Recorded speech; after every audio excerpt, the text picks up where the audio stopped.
Foi gratificante participar de uma reunião como expositor na sede da Federação Espírita Brasileira no Rio de Janeiro, na antiga sede, Avenida Passos, existe toda uma tradição histórica em torno do assunto. Não foi a primeira vez que compareci, não, já estive em outras oportunidades, há tempos mais recuados, né? E fazendo palestras lá também, e convivendo com o pessoal da FEB. Eu tenho uma ligação afetiva muito grande com a FEB, porque o meu primeiro artigo publicado pela imprensa, aliás, eu já comecei por cima, né? Eu acho até interessante quando eu lembro, porque eu mandei despretensiosamente, menino ainda, eu tinha 20 e poucos anos, mando um artigo para o Reformador. E o pessoal aqui em Bauru, poxa, mas você vai mandar para o Reformador? Não, bom, não custa mandar, né? E o doutor Vantuil de Freitas, que na época era o presidente da FEB, e era também um dos redatores do Reformador, ele não teve dúvida, ele publicou o artigo, até chamava-se Medicina Pioneira. Para mim aquilo foi talvez uma das grandes emoções que eu tive como espírita, foi ter um artigo meu publicado pelo Reformador, né? O órgão mais importante da imprensa espírita. E a partir dali, eu continuei mandando artigos, e hoje eu sou um colaborador da revista Reformador, já de muitos anos, né? Ainda comentava no outro dia com o Altivo Ferreira, né? Hoje é o redator do Reformador. Eu devo ser o articulista mais antigo do Reformador desde 63, né? Sempre mandando artigos e sendo publicados. Muitos desses artigos, inclusive, hoje estão em meus livros. O primeiro livro que foi lançado meu foi também pela FEB, Para Viver a Grande Mensagem. Também foi outra emoção muito grande. E o primeiro artigo é o primeiro capítulo do livro, né? Medicina Pioneira, chamamos, que foi o artigo publicado pelo Dr. Vantuil de Freitas. Então, para mim, cada vez que eu vou à FEB é uma coisa gratificante. A gente encontra os companheiros lá do Reformador e da direção da FEB. E fiquei realmente surpreso ao ver a reforma que foi feita no prédio, uma reforma muito caprichada, tá? Aquilo realmente nós temos que cuidar com muito carinho da sede antiga da FEB, Avenida Passos, de reminiscências muito importantes. Grandes vultos do movimento espírita trabalharam lá. Então foi gratificante, foi emocionante, fiquei muito feliz de ver a casa cheia, né, da gente para participar daquela palestra comemorativa do bicentenário do nascimento de Kardec. Meus caríssimos irmãos e irmãs, vamos preparar o nosso ambiente com uma página intitulada Demonstrações do Céu, do livro Fonte Viva, ditado pelo Espírito Emmanuel ao nosso companheiro e médium Francisco Cândido Xavier. Demonstrações do Céu. Disseram-lhe, pois, que sinal fazes tu para que o vejamos e creiamos em ti? Palavras para Jesus que estão consignadas no Evangelho de Jesus, que Emmanuel comenta. Em todos os tempos, quando alguém na terra se refere às coisas do céu, verdadeira multidão de indagadores se adianta, pedindo demonstrações objetivas das verdades anunciadas. Assim, é que os médiuns modernos são constantemente assediados pelas exigências de quantos se colocam à procura da vida espiritual. Esse é evidente e deve dar provas daquilo que identifica. Aquele escreve em condições supranormais e é constrangido a fornecer testemunho das fontes de sua inspiração. Aquele outro materializa os desencarnados e, por isso, é convocado ao teste público.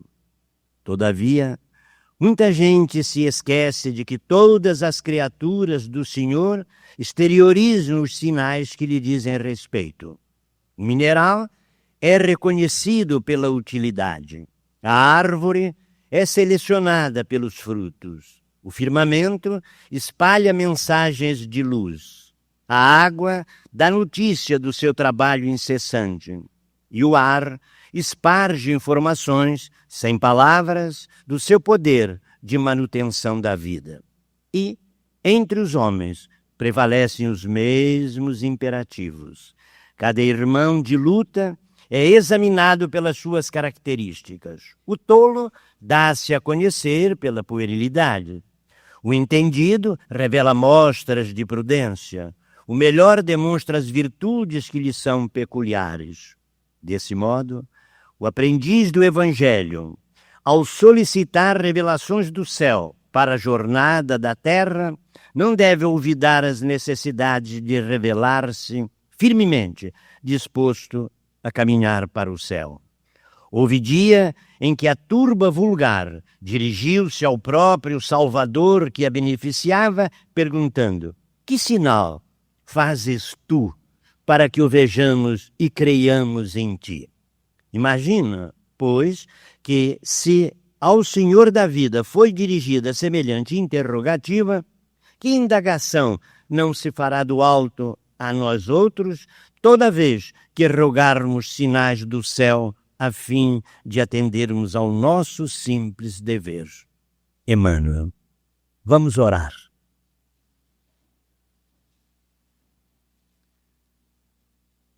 Jesus, Mestre amado e Divino Senhor de nossas almas, aqui estamos, na casa augusta de Ismael, rogando ao teu coração.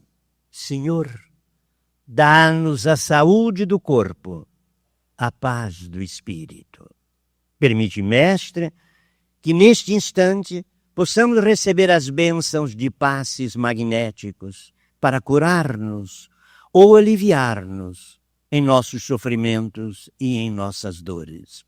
Pedimos-te também, Senhor, para aqueles nossos irmãos desencarnados que aqui compareceram trazido pelas tuas mãos carinhosas e caridosas. E até rogamos, Senhor, por aqueles que não puderam comparecer a esta reunião, por estarem ainda presos a um leito de dor, a um cárcere, ao sofrimento, à dor. Por isso te rogamos, Senhor, abençoa e ampara toda a humanidade, reencarnada e ou desencarnada, para que todos possamos conhecer o teu Evangelho de amor e também de luz. E ajuda-nos, Senhor, a trocar a dor pelo trabalho e pelo estudo. Neste instante, Senhor, rogamos o teu amor e a tua misericórdia na assistência dos teus mensageiros do amor e da luz, para que auxiliem e amparem o nosso irmão Simonete, que tem a responsabilidade da fala na manhã de hoje. Assim, Senhor, em teu sagrado nome, em nome de Maria de Nazaré, mas sobretudo em nome de Deus, nosso Pai e Senhor, damos por iniciada a nossa reunião da manhã de hoje. Que assim seja. Em prosseguimento ao nosso trabalho, nós daremos a palavra ao nosso companheiro, diretor desta casa, Afonso Soares, para que faça então a introdução do trabalho e logo depois daremos a palavra ao nosso companheiro Simonete, que na realidade terá como tema a presença de Deus. Com a palavra, o nosso irmão Afonso.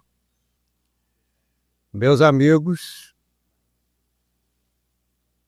deveria estar aqui no meu lugar o nosso querido, estimado presidente Nestor João Mazzotti, que foi quem iniciou, tomou parte no início do ciclo que hoje estamos encerrando. Mas por motivo de absoluta força maior, ele não pode estar aqui e fomos incumbidos dessa parte do evento de hoje. Contamos, então, aqui com a presença de um companheiro amado, estimado, nesta casa, em todo o movimento espírita, que é Richard Simonete, conhecido não somente pelas suas exposições, mas principalmente pelos admiráveis trabalhos escritos em toda a imprensa e também no Reformador, com que nos encanta, edifica, com sua linguagem simples, que tem acesso aos corações de todos, toca-nos profundamente e nos ajuda muito, este nosso irmão, a que nos mantenhamos num trilho seguro, né, de fidelidade aos princípios essenciais da nossa doutrina. Então hoje, meus amigos, encerra-se um ciclo de homenagens a Allan Kardec pela passagem do seu bicentenário de nascimento. Ele foi iniciado em 3 de outubro de 2004, com um evento em que tivemos a participação de nosso ex-presidente, Dr. Gilvanir Borges de Souza, que abordou um tema sobre a vida, a obra de Allan Kardec. Depois, os desdobramentos aconteceram no mês de abril, justamente por ocasião do aniversário, né, do aparecimento do Livro dos Espíritos, em que aqui tivemos, durante um mês, 3 personalidades também muito amadas do nosso movimento, o próprio Nestor, depois Sueli Schubert e Terezinha de Oliveira. E hoje ainda estamos no espírito das comemorações, porque as comemorações do bicentenário, elas abrangeram esse período todo, desde outubro do ano passado até agora, em outubro de 2005. Então, temos hoje, como dissemos, e aí está nosso irmão Richard. Vamos informar também que a federação vai reunir todos esses eventos, desde abril do ano passado, num DVD, eventos realizados aqui na Avenida Passos, e esse material vai ser brevemente lançado para que não tenhamos perdido todos esses acontecimentos que assinalaram aqui no Rio de Janeiro, na Casa de Ismael, a comemoração do bicentenário de nascimento de Kardec. Então era isso, meus irmãos, que tínhamos a dizer em nome do presidente, em nome da casa. E agora nós, com muito prazer, muita alegria, sincera de coração, nós passamos a palavra ao nosso irmão Richard Simonetti. Bem, bom dia, meus prezados irmãos. A paz de Jesus, o Mestre Supremo, esteja em nossos corações. Há aquela história daquela mãe de 2 filhos adolescentes, um de 10 ou de 12 anos, que lhe davam muito trabalho. Meninos rebeldes, malcriados. Reclamações chegavam diariamente de vizinhos, familiares, de amigos. Ela já não sabia o que fazer com os meninos. Até que mudou-se para a pequena cidade onde moravam um sacerdote que era famoso pela sua capacidade de disciplinar crianças. Ela foi conversar com ele. Expôs o seu problema. O sacerdote, um homenzarrão de quase 2 metros de altura, voz forte, tonitruante, disse-lhe: "Deixe comigo. Mande esses pirralhos para a igreja e vou dar um jeito neles." E lá se foram os 2 irmãos conversar com o sacerdote. Ele pretendeu conversar separadamente com ambos. Deixou o mais velho de 12 anos na entrada da igreja e levou o mais novo de 10 para a sacristia. Fê-lo sentar-se numa banqueta. Postou-se diante dele e, considerando que era preciso enfiar um pouco do temor a Deus na cabeça daqueles pirralhos, começou dizendo: "Menino, eu vou lhe fazer uma pergunta muito simples. Diga-me, onde está Deus?" O menino olhou apavorado para aquela montanha de carne que tinha diante de si, aquele homenzarrão, com aquela voz tonitruante, e simplesmente perdeu a fala. Não conseguia balbuciar uma palavra sequer. E o sacerdote insistindo: "Menino, eu lhe fiz uma pergunta. Diga-me, onde está Deus?" E o garoto mudo como uma porta. E o sacerdote: "Pela última vez eu vou lhe perguntar, diga-me, onde está Deus?" Então o menino, como que possuído por molas, deu um salto e, antes que o sacerdote pudesse esboçar um gesto, fugiu em debalada carreira. Passou pelo irmão na entrada da igreja com a velocidade dos apavorados. Em poucos minutos estava na sua casa, entrou, foi para o quarto, abriu o guarda-roupa, enfiou-se lá dentro e lá ficou a tremer. Dali a pouco chegou o irmão. entrou em casa, foi ao quarto, abriu o guarda-roupa, viu o irmão a tremer como varas verdes. O que houve, menino? O que foi que aconteceu? Por que você está tão amedrontado assim? E o menino a tremer, cara, nem lhe digo. Desta feita nós estamos mesmo encrencados. Sequestraram Deus. E o padre está achando que fomos nós. Essa história define uma situação bem atual. O sumiço de Deus. As pessoas agem, comportam-se como se Deus estivesse ausente ou estivesse de férias. Pesquisas de opinião revelam que 99% dos brasileiros acreditam em Deus. O que significa de que cada 100 brasileiros, apenas um é ateu. E como os bandidos, os criminosos de um modo geral, e todos aqueles que se comprometem no vício, no erro, no crime, na mentira, constituem bem mais que 1% da população, na verdade constituem a quase totalidade da população, diríamos que as pessoas são o que são, fazem o que fazem, não obstante acreditarem na existência de Deus. Isso é espantoso, mas não é novidade. Já o apóstolo Tiago proclamava que o diabo também acredita em Deus e até treme, não obstante continua a cometer diabruras. É que a crença em Deus é alguma coisa assim muito distante no espírito das pessoas. A própria justiça humana, justiça divina, tão decantada pelas religiões de um modo geral, a nos mostrar que os bons serão compensados e os maus serão corrigidos, parece não ter muita influência no comportamento das pessoas.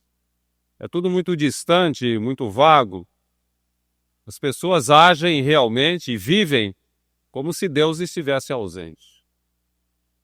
Lembramos a figura daquele motorista que seguia por uma avenida. Em determinado momento, ele quis fazer uma conversão à esquerda num local proibido. E como bom brasileiro, ele olhou de um lado, olhou do outro, não viu ninguém e fez a conversão à esquerda. Quando ele acabou de converter, um guarda o parou. O senhor não viu ali aquele sinal ali atrás, proibindo a conversão à esquerda? Vi, sim, senhor. E por que é que converteu? Porque eu não vi o Senhor. Pior tem acontecido ao longo dos tempos. Gente esperta que diz acreditar em Deus, pratica em nome de Deus coisas que até Deus duvida, como diz o samba de Dorival Caymmi. Coisas que até Deus duvida. Em nome de Deus, os judeus do Antigo Testamento passavam a fio de espada em terra inimiga tudo que tivesse fôlego. Homens, mulheres, velhos, crianças, animais, aves, peixes, tudo que tivesse fôlego, passavam a fio de espada em nome de Deus. Na Idade Média, em nome de Deus, os reis cristãos da Europa fizeram as cruzadas, guerras de conquista em que se derramou rios de sangue, em nome de Deus. Os cruzados colocavam em seu peito uma insígnia, uma representação da sua condição, era uma cruz de pano que eles coziam para identidade. Pois bem, essa cruz era vermelha e representava muito mais o sangue derramado em nome do Príncipe da Paz e em nome de Deus. Mais perto do nosso tempo, tivemos os tribunais inquisitoriais, em que as autoridades religiosas mandavam para a fogueira, em nome de Deus, aqueles que se atreviam a contestar os seus interesses e as suas ideias. Mais perto da nossa época, no século XVII, Galileu Galilei, o grande astrônomo italiano, um dos maiores cientistas de todos os tempos, foi levado às barras de um tribunal inquisitorial por atrever-se a defender a teoria heliocêntrica de Copérnico, que negava a teoria geocêntrica defendida pela Igreja, pelas autoridades religiosas, segundo a qual a Terra seria o centro do universo e imóvel. Galileu Galilei, que tinha a vocação para a ciência, mas não tinha a vocação para o martírio, não teve dúvida. Diante dos prelados, os seus juízes, negou a teoria heliocêntrica. Não, é um engano. A Terra não se movimenta, ela é imóvel e tudo gira em torno dela. Contam os historiadores, seus biógrafos, que não obstante ele voltou-se para alguns discípulos ali presentes e falou em italiano. E por se mover, apesar de tudo ela se move. Apesar da burrice dessa gente, a Terra continua a se mover e vai se mover até a consumação dos tempos. Na nossa época, fundamentalistas islâmicos, em nome de Deus, vestem-se de bombas e explodem com elas em logradouros públicos, procurando matar o maior número possível de pessoas, em nome de Deus. Os malucos fundamentalistas que destruíram as 2 torres norte-americanas, no maior atentado terrorista de todos os tempos, o fizeram em nome de Deus, para castigar os infiéis americanos. Líderes espertos convencem seus ingênuos seguidores de que, se agirem assim, matando-se e matando muita gente, irão direto para o paraíso, onde terão à sua disposição, cada um deles, 72 virgens, um harém no Aleph, a incrível luxúria consentida e até estimulada.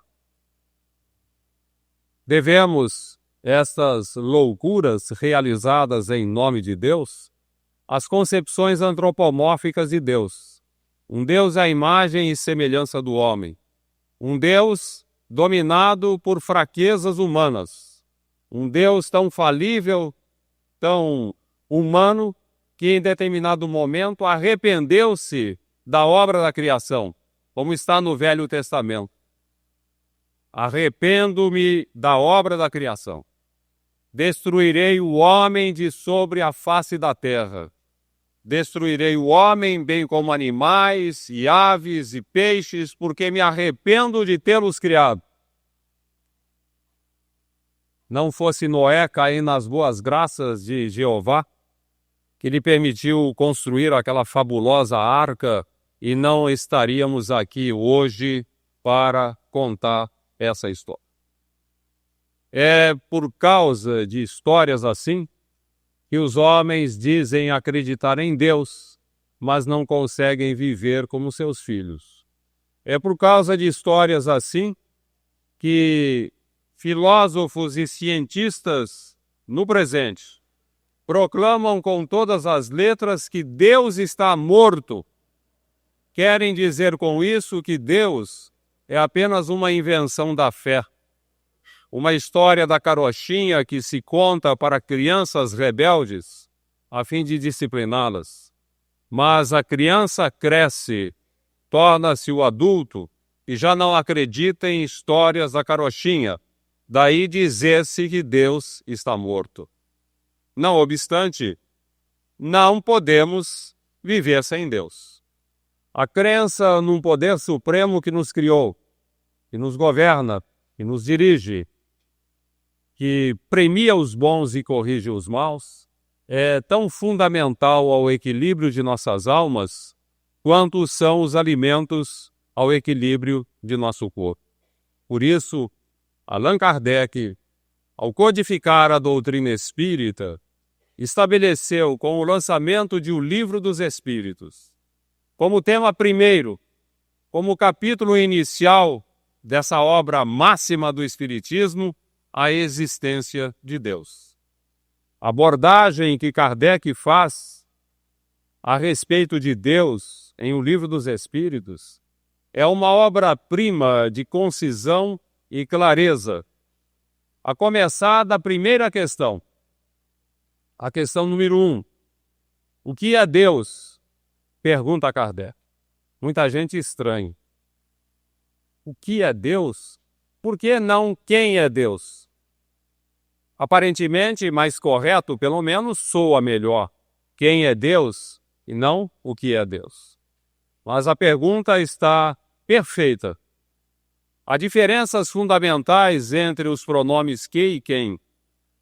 Quem implica em identificação, é pedir o RG da pessoa.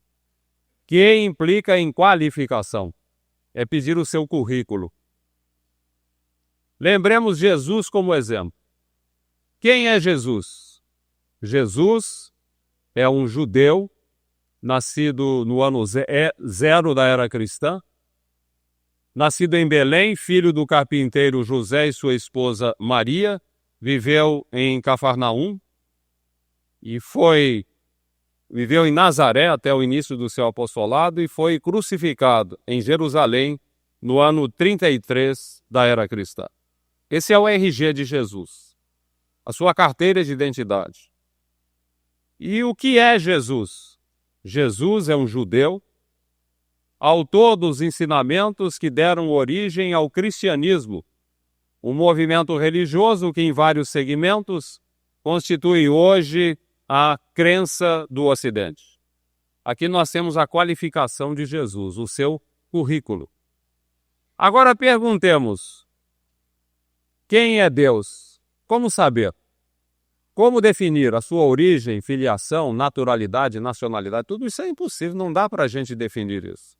Não que se constitua para nós num mistério proibido. É apenas um mistério indevassável no atual estágio de evolução. Pretender definir o RG divino seria o mesmo que uma criança aprender álgebra, um recém-nascido aprender álgebra. Impossível.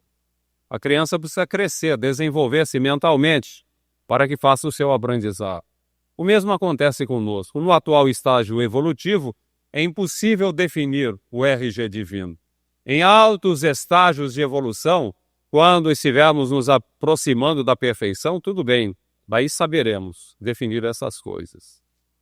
Por isso Kardec não perguntou quem é Deus. Sabiamente ele perguntou aos espíritos mentores o que é Deus. E a resposta dos mentores espirituais é uma obra-prima de concisão e clareza. Deus é a inteligência suprema do universo, causa primária de todas as coisas. O que encerra o assunto. Na questão número 4, Kardec formula a pergunta que todos nós gostaríamos de formular. Como podemos provar a existência de Deus? Responde o mentor. No axioma que aplicais às vossas ciências. Buscai, não há efeito sem causa. Buscai tudo aquilo que não é obra do homem, e a vossa razão responderá. Quem fez este prédio onde estamos? As luminárias, os ventiladores, as paredes que nos protegem, as poltronas em que nos sentamos, as vidraças, as janelas, os nossos trajes, esse microfone, os meus óculos, o meu relógio. Quem fez tudo isso? Se procurarmos, vamos saber. Vamos descobrir operários, especialistas, engenheiros, técnicos, oficiais, e gente que fez isso tudo e nós sabemos. Agora, quem fez o sol que nos ilumina e aquece? Quem fez as nuvens que passam? Quem fez as estrelas que brilham? Quem fez a majestade do oceano? Quem fez o verde das matas? E o sorriso da criança? E a solicitude das mães? E o regato que murmura? E a ave que canta? Quem fez tudo isso? São efeitos inteligentes que transcendem a nossa inteligência, a nossa capacidade de compreensão e de realização. Ora, se são efeitos inteligentes, tão inteligentes que transcendem a nossa capacidade, tem que ter um autor. O autor seria Deus. É muito fácil provar que Deus existe. Difícil é provar que Deus não existe. Para que provar que Deus não existe, nós temos que justificar o efeito sem causa. Cientistas materialistas da atualidade, dotados de grande capacidade, de grande inteligência, proclamam, num novo pensamento materialista, que o universo criou-se por si mesmo atendendo às leis que o regem. Incrível que cientistas tão inteligentes possam desenvolver um raciocínio tão primário. Se o universo criou-se a si mesmo atendendo às leis que o regem, quem criou as leis que regem o universo? Quem lhes dá sustentação? Se o universo funciona como um relógio, quem é o relojeiro que fabricou o relógio? E o que é principal, quem é o relojeiro que dá corda no relógio? Se tudo é movimento no universo, desde o verme que nas profundezas do solo fertiliza os mundos que se equilibram no espaço, fatalmente nós temos que ter um motor que movimenta isso tudo. Tomás de Aquino dizia sabiamente, tem que existir esse motor. Ele chamava de motor parado porque ele está no centro de toda a movimentação. O universo é movimentado pelo poder divino, pelo poder criador de Deus. Admitir que o universo tenha surgido por obra do acaso seria o mesmo que pretender que da explosão de uma tipografia surgisse um dicionário. Um dicionário é uma coisa elaborada, que pede muitos cuidados, muita gente envolvida, não pode surgir simplesmente de uma explosão. Por isso Voltaire, o grande Voltaire, não obstante a sua irreverência, proclamava: se Deus não existisse, seria preciso inventá-lo para justificar o universo, considerando-se que não é feito sem causa. Na questão número 13, Kardec define os atributos de Deus. Deus é eterno. Se tivesse um princípio, haveria alguém antes dele, ele não seria o Criador. Deus é imutável. Se ele estivesse sujeito a mudanças, nenhuma estabilidade teriam as leis que nos regem. Deus é imaterial. Se ele fosse feito de matéria, estaria sujeito a mudanças e já não seria imutável. Deus é único. Se outros deuses houvesse, não haveria uma ordenação no universo. Ele teria que dividir o seu poder com outros. Deus é infinitamente justo e bom, proclama Kardec. Aqui o assunto começa a ficar mais complicado. Como pode Deus ser infinitamente justo e bom se há tanta injustiça e tanta maldade na terra? Como pode Deus infinitamente justo e bom permitir que crianças morram de fome, que considerável parcela da população viva abaixo da linha da pobreza? Como pode Deus infinitamente justo e bom permitir que ricos explorem os pobres? Que os senhores da guerra façam milhões de vítimas? Que bandidos matem tanta gente? Que tiranos oprimam multidões? Como pode Deus infinitamente justo e bom permitir que essas coisas aconteçam? Elas levam muita gente à descrença, principalmente aqueles que enfrentam as suas tragédias pessoais relacionadas com a morte de um ente querido, com o desastre financeiro, com a doença grave. Que Deus é esse que não atende às suas orações? Que pai é esse que dá pedras aos filhos que lhe pedem pão? Esse questionamento realmente é terrível. Por isso Jean-Paul Sartre, o filósofo do existencialismo, proclamava que não há uma providência divina. O homem está entregue à sua própria sorte, dizer. O homem está entregue à sua própria sorte, que cada um cuide de si mesmo. E Epicuro, o grande Epicuro, tinha um questionamento perturbador a respeito. Ou Deus quer eliminar o mal do mundo e não pode, ou pode e não quer. Se ele quer e não pode, é incompetente. Se ele pode e não quer, é perverso. Se ele não pode e não quer, é incompetente e perverso.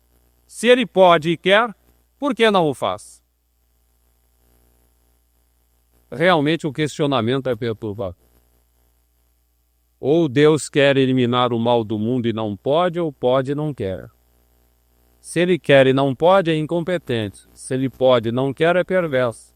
Se ele não pode e não quer, é incompetente e perverso. Se ele pode e quer, por que não o faz? Nós podemos resolver tranquilamente essa questão lembrando a perfectibilidade do ser humano. Fomos criados para a perfeição. Seremos copartícipes na obra da criação. Desfrutaremos da plena felicidade de uma integração no ritmo da harmonia universal em comunhão com Deus. Mas Deus não quer autômatos, cérebros programados. Somos seus filhos dotados de suas potencialidades criadoras e Ele nos fez livres para desenvolvê-las com os nossos próprios esforços, a fim de valorizarmos as nossas aquisições. Viemos todos dos seres inferiores da criação. Sabemos isso. Nós estamos num processo de evolução. Fomos um princípio espiritual que animou os seres inferiores da criação e durante milênios fomos conduzidos pelas forças divinas no desenvolvimento de nossas potencialidades até atingirmos a capacidade de pensar que nos outorgou o livre-arbítrio. Augusto dos Anjos, um poema maravilhoso de Francisco Cândido Xavier, define bem, em princípio, a nossa origem. De onde venho? Venho das eras remotíssimas, das substâncias elementaríssimas emergindo de cósmicas matérias, dos invisíveis protozoários, da confusão dos seres embrionários das células primevas das bactérias. Venho da noite eterna das origens do turbilhão de todas as vertigens, em mil transmutações fundas e enormes. O silêncio da mônada invisível, do fundo e negro abismo tetro e horrível, vitalizando corpos multiformes. Sei que evolvi, sei que sou oriundo do trabalho telúrico do mundo da terra no imenso e vultoso abdômen. Sofri desde as intensas torpitudes, das larvas microscópicas e rudes, a infinita desgraça de ser homem. O poema segue adiante, maravilhoso. Mas nesse começo ele nos diz aquilo que nos interessa. Nós viemos dos reinos inferiores. Fomos um princípio espiritual em desenvolvimento, animando os seres inferiores da criação. Hoje conquistamos a razão e o livre-arbítrio. Agora temos que caminhar com os nossos próprios pés rumo à angelitude. Da animalidade instintiva à razão, fomos conduzidos pelas forças da natureza. Agora temos que nos conduzir, caminhar com os nossos próprios pés, rumo à nossa gloriosa destinação. Acontece que estamos mais perto do início do que do fim. Somos um diamante ainda não lapidado. O mal em nós é apenas o bem que ainda não chegou, tanto quanto as trevas existem apenas enquanto não se faz a luz. Se abrirmos um ovo choco, ficaremos nauseados com aquela massa disforme, fétida, sanguinolenta. Mas se deixarmos a natureza seguir o seu curso, em breve a casca do ovo se romperá e surgirá o encantador pintainho, uma das obras-primas de Deus. Somos anjos em gestação nesse imenso ovo que é a Terra, sofrendo, enfrentando os nossos desafios e sob a orientação de leis que nos governam, que nos conduzem, que nos corrigem, que nos estimulam a caminhar rumo à perfeição. Dentre elas destacaríamos a reencarnação, que preceitua que as experiências na carne sejam repetidas e repetidas tantas vezes quantas forem necessárias, até aprendermos as lições da vida. A lei de causa e efeito, que preceitua que recebamos sempre de conformidade com aquilo que fazemos, a fim de aprendermos o que devemos e o que não devemos fazer. A lei de sintonia psíquica, segundo a qual poderemos ser alimentados por influências espirituais, que podem nos precipitar no abismo ou elevar às alturas, mas sempre de conformidade com o rumo que imprimamos à nossa própria vida. E isso tudo sob a supervisão severa de uma professora muito eficiente, muito necessária no estágio de evolução em que nos encontramos. José Petitinga, o admirável lidador espírita baiano, nos apresenta essa professora de que necessitamos. Quando nasci, nasceste. Anunciaste minha vinda ao mundo com um gemido, e nunca mais de mim te separaste, sempre juntos os dois temos vivido. Conheço a tua garra, e tu conheces meus desejos, meus sorrisos. És tu que arrancas de minha alma as preces, tu que me obrigas a um bramir sanhudo. Minha sombra não és, percebo agora, pois a sombra exige claridade, e eu te vejo e te sinto a toda hora a luz do sol em plena escuridade. Parece que te abrasa ardente zelo por tudo que me segue e me procura. Tudo em mim tem a marca de teu selo, ideias, sensações, amor, ternura. Até os meus mais secretos pensamentos, ciosa espreitas, rancorosa e fria, e negas aos meus rudes padecimentos a extrema unção bendita da alegria. Quem, pois, és tu, que tanto me acabrunhas? Quem és? Se me acompanhas como amante, por que cravas as longas unhas no peito meu sem forças arquejantes? Quem és? Bem sei quem és. Bem sei quem és. És a dor inexorável. És a estrela polar de minha vida. És minha companheira inseparável, enquanto o mal em mim achar guarida. Quando, porém, em seu lugar triunfante, o bem surgir dourando meu futuro, tu, ó dor, me deixarás, dizendo: amigo, avante, pode seguir sozinho, agora és puro. Orientados pelas leis divinas, disciplinados pela dor, fazemos a nossa caminhada. Todos nós estamos no rumo da perfeição. Aceleraremos o nosso passo, e isso é importante destacar. Caminharemos mais depressa, na medida em que tenhamos a consciência plena da presença de Deus em nossas vidas. Aquilo que é uma ideia apenas, é preciso que seja um sentimento. Que a gente possa realmente sentir que Deus está presente. Podemos adquirir essa consciência da presença de Deus de duas formas. Uma, como apelo da razão. É o que propõe Kardec na primeira questão, na primeira parte do Livro dos Espíritos, no primeiro capítulo, quando racionaliza a presença de Deus em nossas vidas. O segundo recurso seria como um ato do coração, numa situação dramática em que, segundo a orientação, a filosofia oriental, nós temos aquele insight, aquela iluminação. De repente, a gente sente, não racionaliza, a gente sente que Deus existe. A propósito, vale lembrar a história daquele farmacêutico, dono de uma farmácia de manipulação.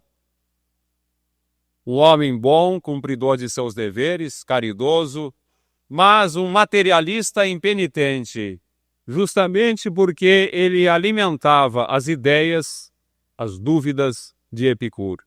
Certa tarde, fechava a farmácia mais cedo, em virtude de um compromisso, quando entrou uma menina de seus 12, 13 anos, ou uma receita para ser aviada. E o farmacêutico apanhou a receita e pediu à menina que viesse buscar o remédio na manhã seguinte, porque ele estava de saída, tinha um compromisso, E a menina agitada: senhor farmacêutico, por amor de Deus, eu lhe peço, eu preciso levar a receita, o remédio agora, porque a minha mãe está muito doente e o médico recomendou que ela comece a tomar imediatamente o remédio. E o farmacêutico, que não obstante materialista, era um homem bom, decidiu que poderia chegar um pouco atrasado ao compromisso, foi ao laboratório, rapidamente preparou o medicamento, fazendo a mistura das substâncias medicamentosas. Voltou para a farmácia, entregou o medicamento à menina, que pagou, e lhe disse: senhor farmacêutico, o senhor foi muito generoso. Deus lhe pague pela generosidade. E o farmacêutico: não se preocupe com Deus não, minha filha. Você já pagou, Deus não tem que pagar nada, não. O pensamento materialista. E a menina apanhou o remédio e foi correndo levar para sua mãezinha doente. O farmacêutico retornou ao laboratório para guardar os vidros que usara, e qual não foi a sua surpresa, terrível surpresa, ao perceber que na pressa apanhara um vidro errado de um poderoso tóxico, transformando o remédio num veneno. A primeira colherada que aquela mulher tomasse, ela cairia fulminada. O farmacêutico ficou apavorado, saiu à rua, procurou pela menina. Não, ela já tinha sumido, foi correndo para casa. Lembrou-se do nome do médico, tentou localizá-lo por telefone, não conseguiu. E o tempo urgia. Os minutos se passavam. Em breves momentos, a menina chegaria em sua casa e ele estaria convertido num assassino. Em desespero, sem ter para quem apelar, ergueu os olhos para o céu e disse: tu que estás aí em cima, que dizem existir, em quem eu não acredito, se existes realmente, por misericórdia, compadece-te de mim, não quero converter-me num assassino. E derramou-se em lágrimas, extravasando a angústia de seu coração e multiplicando rogativas àquele Deus em quem não acreditava, mas que era a sua última esperança. E ali esteve por vários minutos a chorar, orando, quando eis que alguém tocou de leve em seus ombros. Voltou-se e, ó infinita surpresa, era a menina de retorno. Senhor farmacêutico, aconteceu uma tragédia. Eu ia correndo levar o medicamento para minha mãezinha e não sei como, tropecei, caí, o vidro escapou-me das mãos e espatifou-se no sol. Senhor farmacêutico, eu não tenho com que lhe pagar. Pagarei amanhã cedo, mas em nome de Deus eu lhe peço, prepare um novo remédio para minha mãezinha. O farmacêutico enxugou discretamente as lágrimas, deu um grande suspiro e disse: sim, minha filha, eu vou preparar um novo medicamento para sua mãezinha. E desta feita, minha filha, não será preciso pagar. Será em nome de Deus. Foi ao laboratório, preparou com muito cuidado uma nova receita. Entregou o medicamento à menina. Deus lhe pague, senhor farmacêutico. Vá com Deus, minha filha. Deus a abençoe e proteja. E nunca mais o nome de Deus saiu de seus lábios, nem de seu coração. Com a confiança plena, com a certeza da presença de Deus, sem dúvida alguma, caminharemos com muito mais segurança pelas estradas da vida. Diz o salmista: o Senhor é o meu pastor. Nada me falta. Em verdes pastos me faz recostar. Guia-me pelas veredas retas da justiça por amor de seu nome. Ainda que eu andasse por um vale de sombras da morte, não temeria mal algum, porque tu estás comigo. A tua vara e o teu cajado me consolam. Unges de perfume a minha cabeça, o meu cálice transborda de júbilo. Certamente, a bondade e a misericórdia seguirão todos os dias de minha vida, e habitarei a casa do Senhor por longos tempos. Salmo de Davi exprime bem a confiança com que devemos transitar pelas estradas da vida, conscientes de que o Senhor é o nosso pastor que nos guia. Mas é preciso, meus amigos, cuidado. É preciso prudência.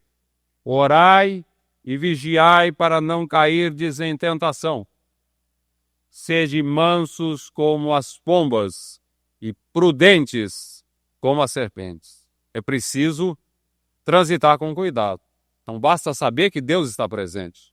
É preciso estarmos atentos aos sinais que Ele coloca na estrada de nossa vida, para que não entremos pelo desvio.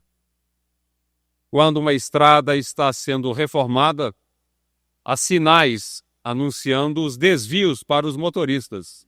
No entanto, muitos se envolvem em acidentes, justamente porque não prestam atenção à sinalização. É preciso prestar atenção.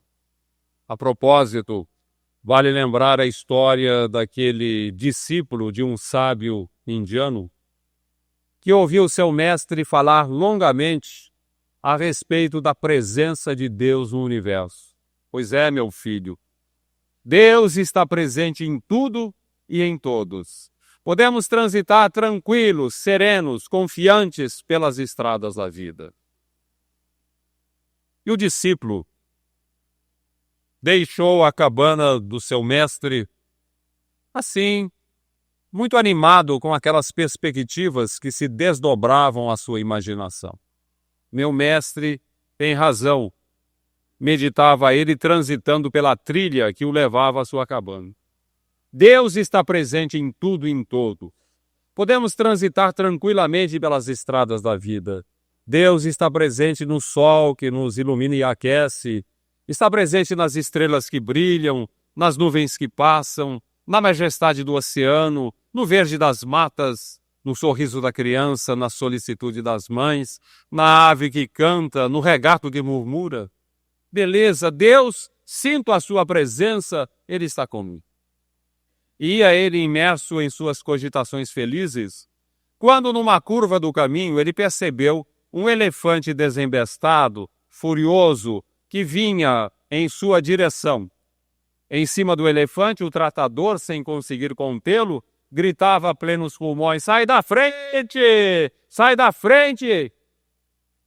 O discípulo olhou placidamente para aquele animal ameaçador, aquela montanha de carne que se aproximava dele, e considerou intimamente: não vou ter medo desse elefante. Nada de mal vai me acontecer. Meu mestre falou que Deus está presente em tudo e em todos. Deus está presente também nesse elefante furioso que se aproxima. Não vai me acontecer nada. Mal acabou ele de formular esse pensamento e foi atropelado pelo paquiderme, e como se fosse um trem expresso, jogou longe, todo machucado, contundido e dolorido. E ali ficou ele à beira do caminho, enquanto o elefante, desembestado, seguia sem que o tratador conseguisse contê-lo. Dali a pouco chegou o mestre, atraído pelos seus gemidos. O discípulo não teve dúvida, já foi criticando o mestre. "Ah, mestre, o senhor falou que Deus está presente em tudo e em todos? Veja como fiquei por acreditar que Deus estivesse presente naquele elefante furioso que se aproximava." O mestre sorriu da ingenuidade do discípulo. "Sim, meu filho, eu falei e é verdade. Deus está presente em tudo e em todos. Deus estava presente sim naquele elefante furioso que se aproximava.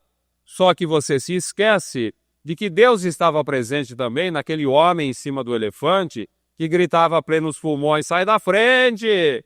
Sai da frente! E você não atendeu aos avisos de Deus. Deus está sempre presente. Mas, como ensinava Jesus, é preciso que estejamos atentos aos sinais da estrada, para a gente não incorrer no engano de achar que Deus nos abandonou, que Deus não correspondeu às nossas expectativas, quando na verdade nós é que não correspondemos às expectativas de Deus. Se correspondermos, se fizermos o melhor, caminharemos mais rapidamente rumo à nossa gloriosa destinação. Seremos todos espíritos puros e perfeitos. Essa é a beleza da doutrina espírita. Todos nós estamos a caminho. Chegaremos lá tão mais depressa quanto maior o nosso esforço. Quem se esforçar mais, chegará mais depressa. Quem se esforçar menos vai ter mais dificuldade. Na contramão dessa concepção maravilhosa que o Espiritismo nos oferece, os teólogos medievais desenvolveram a ideia do juízo final. Aos bons, a compensação eterna; aos maus, a eterna danação. Não percebem aqueles que acreditam nesta ideia absurda que a ideia de um juízo final seria como que um fracasso de Deus. Como se Deus, em determinado momento, dissesse: cansei-me desses filhos rebeldes, não consigo dar um jeito neles, que se danem para sempre. O juízo final seria a negação da onisciência divina. Criou o espírito sem saber que iriam se perder. A negação da sua onipotência, não conseguiu evitar que se perdessem. Seria a negação da sua misericórdia infinita, que pressupõe infinitas oportunidades de reabilitação. Seria a negação da justiça perfeita de Deus, considerando-se que o mais elementar princípio de direito determina que a extensão da pena não pode ultrapassar a natureza do crime. Não podemos mandar um cidadão para a prisão perpétua porque ele roubou um pão. E 1000 crimes cometidos na terra, 1000 existências de crimes, seriam ainda insignificantes, uma gota d'água no oceano da eternidade. Dirá alguém, mas Jesus fala no juízo? Sim, Jesus falou, não no juízo final. Não num juízo final. Haverá um momento em que, segundo as próprias palavras de Jesus, haverá a separação do joio e do trigo, os bodes das ovelhas, os bons dos maus. Mas não se trata de um julgamento definitivo. Sabemos, segundo a doutrina espírita nos ensina, que os espíritos recalcitrantes no mal chegará um momento, não sabemos quando, Deus o sabe, em que serão retirados daqui, irão para planetas inferiores, onde a mestra dor agirá com mais severidade, trabalhando a sua natureza, a sua rebeldia, até que se redimam e voltem à convivência de seus irmãos em humanidade. E que todos nós pertencemos ao rebanho do Cristo, somos a família humana. E como ensinava Jesus, o Pai não quer perder a nenhum de seus filhos, e não perde mesmo, ou não seria Deus. Na verdade, meus amigos, todos nós estamos sujeitos a um juízo permanente, que se manifesta em todos os dias, em todos os minutos, em todos os momentos de nossa vida. É um juízo que se manifesta no interior de nossa alma, ou um juízo muito severo, e a nossa consciência, que nos premia com a felicidade, a paz, o bem-estar, a alegria de viver, a saúde, quando cumprimos a vontade de Deus, e nos corrige com o sofrimento, a doença, a depressão, a angústia, a tristeza, os desequilíbrios, quando não cumprimos o que Deus espera de nós. O caminho é realmente esse, é fazer o que Deus espera de nós. Lembrando que Jesus ensinava que o cumprimento da vontade de Deus passa necessariamente pelo atendimento do próximo. Fazer ao semelhante todo o bem que gostaríamos não fosse feito. Aqui nós estaremos realmente cumprindo toda a justiça. Porque querendo ao semelhante todo o bem que gostaríamos não fosse feito, não incorreremos em injustiças. E não faremos nada contra ele que não gostaríamos que fizessem contra nós.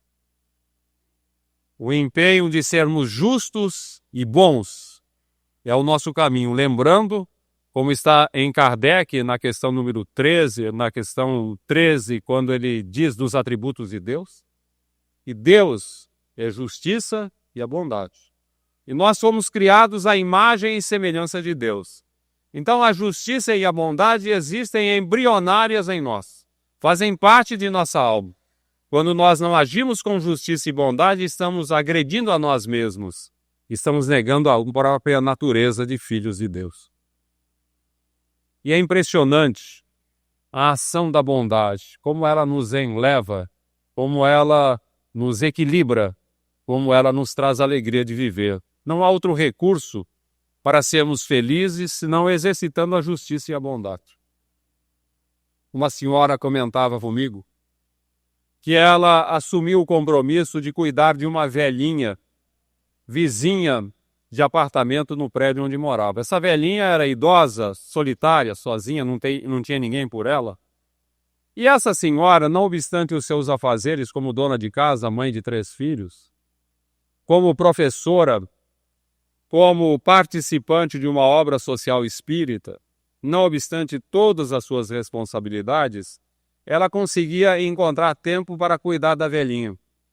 Ia para ela ao mercado, levava ao médico, comprava-lhe remédios, fazia-lhe companhia, lia para ela, orava com ela. Até que a velhinha, depois de vários anos, veio a desencarnar. E essa senhora me dizia: nunca em toda a minha vida me senti tão bem, tão em paz, tão feliz, quanto aquele tempo em que eu cuidava da velhinha.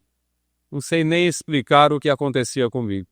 Eu tinha a impressão de que, cuidando da velhinha, Deus estava mais perto de mim. Na verdade, meus amigos, nós sabemos perfeitamente que quando cuidamos do próximo, não é que Deus se aproxima de nós, porque Deus está sempre presente. Nós é que nos aproximamos de Deus. A bondade representa um estender de antenas. Quando nós trabalhamos em favor do semelhante, é como se estendêssemos antenas para a sintonia com as fontes da vida e a captação das bênçãos de Deus. Podemos até fazer uma experiência, todos nós. Vamos experimentar na segunda-feira. Eleger a segunda-feira como nosso dia da bondade. Vamos ser bons desde o momento em que acordamos, combatendo todos os nossos sentimentos negativos, pensando sempre no próximo. Já logo de manhã, quem sabe ajudar nas tarefas da dona de casa ou da serviçal doméstica, arrumando a nossa cama, ou lavando os nossos talheres depois da refeição matinal. Vamos atender o necessitado que nos procura, vamos dar atenção a ele. Não vamos dar uma mera esmola para nos livrarmos dele, vamos tentar fazer alguma coisa.